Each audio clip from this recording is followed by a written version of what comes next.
Sa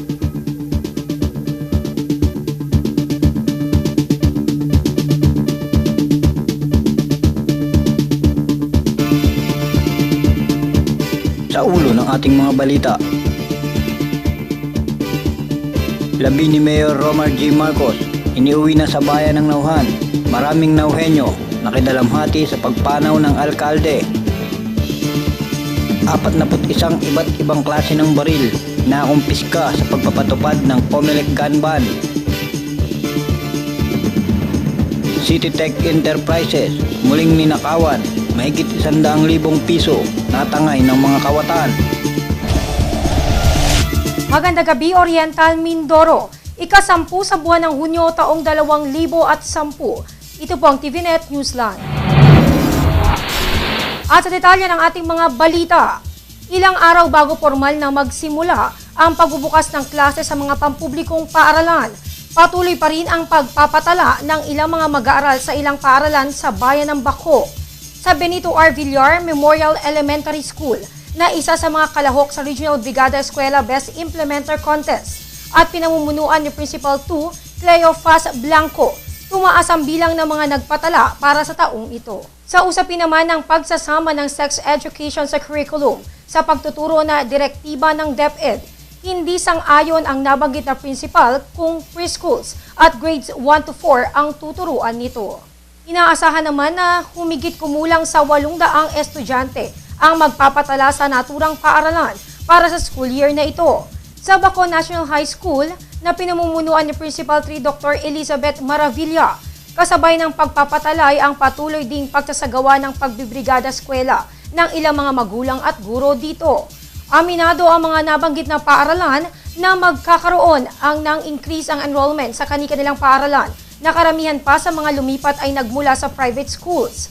Sa kadahilanan ng change of residence at hirap pa rin ang buhay at hindi kayanin pang magpaaral sa isang pribadong paaralan.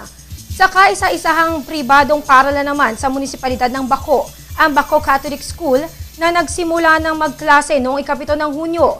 Tumaas din ang nagpatala sa high school department, subalit bumaba naman ang nag-enroll sa elementary department. We are very happy because we have a kind of increase in the enrollment this year. Sa high school kami meron ng increase at saka sad to say may decrease kami sa LM. But meron pa naman dadating, so we are still hoping that the students will still come. Nagkaroon na rin ng pagpapalit ng pamunuan sa nasabing paaralan, kung saan ang dating principal dito na si Juanita Atienza ay nag-retire na at pinalitan na ng current principal dito na si Hilda Pura.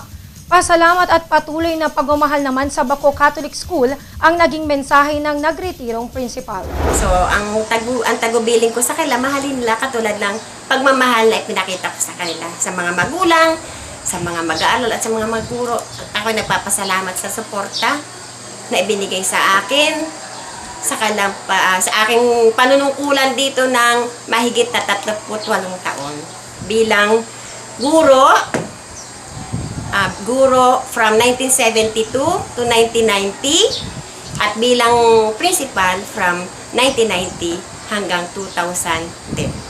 Samantala, kung ang ilang mga kabataan sa pribadong paaralan ay pumapasok na at ang iba naman ay nagpapatala pa o naghahanda na para sa darating na pagbubukas ng klase ng mga pampublikong mga paaralan, ilang kabataan naman ang nagtatrabaho pa dahilan sa hirap ng buhay, kung saan mas kailangan na nilang maghanap buhay kahit sa murang edad pa lamang. Sa ilang mga kabataang nakapanayam ng Newsline team na nahiya namang humarap sa kamera, kahit librean nila ang pag-aaral sa mga pampublikong paaralan, problema naman nila ang pambili ng mga projects, baon at iba pang gastusin. Kung kaya't mas pinili na nila ang hindi na lamang pumasok at magtrabaho na lamang. Karamihan na sa mga ito ay hindi rin alam ang tungkol sa alternatibong pamamaraan ng pagtuturo, tulad ng alternative learning system ng DepEd at TESDA. Sa huli, ang hamon tuloy ng ilan sa mga pamunuan ng DepEd ay ang paggagawa ng konkretong paraan para mailapat sa mga kabataang ito ang alternatibong paraan tulad ng pagkuha ng ALS accreditation and equivalency test upang sila ay makapagpatuloy at makapagtapos rin ng kanilang pag-aaral.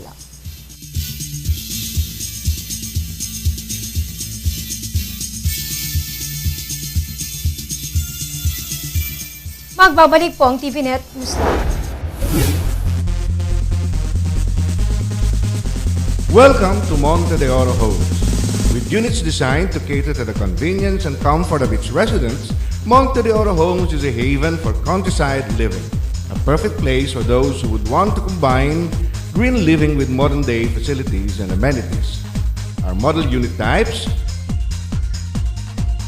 row house,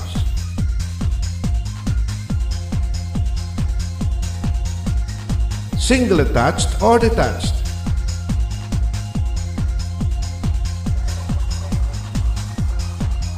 townhouse,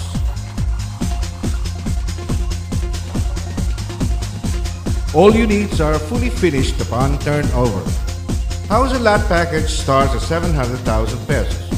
Housing loan can be made through banks and our leading partner, Pag-ibig Fund, with monthly amortization as low as 4,500 pesos or just 145 pesos a day. HLURB licensed to sell 21191. Owner and developer, Consoville Realty Development Corporation. Enjoy these amenities.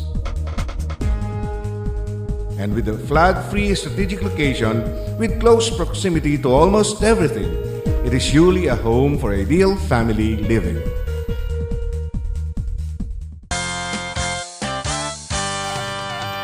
Enjoy life to the fullest at Monte de Oro, Monte de Oro. Enjoy life to the fullest at Monte de Oro, Monte de Oro. A beautiful place, ideal for the whole family, for the family. Where the ambience is inspiring and the people are loving. A wonderful place for our kids to enjoy. A home for our satisfaction.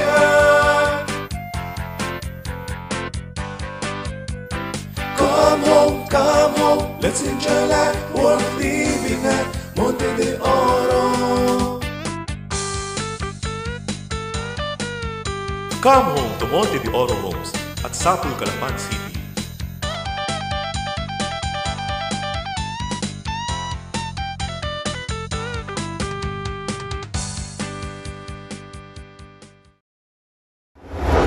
Taliwas sa mga nagdaang taon kung saan masikip at siksikan ang pagbabiyahe mula Calapan City patungong Batangas. Nananatiling maluwag ang daloy ng biyahe sa Calapan City Port.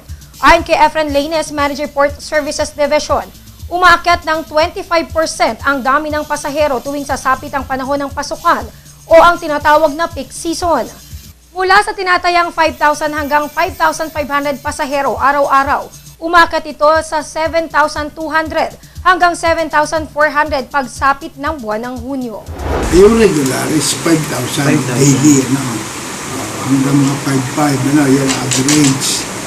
Pero pagka nagiging ganyan, pasukan na pagka, ngayon naging mga 7,000, 7,400. Pangunahing mga dahilan umano ng magaan na daloy ng biyahe ay ang hindi sabay-sabay na araw ng pasukan sa mga kolehiyo at universidad. Pagkakaroon ng mga maraming barko at mas maraming oras ng biyahe patungong Batangas.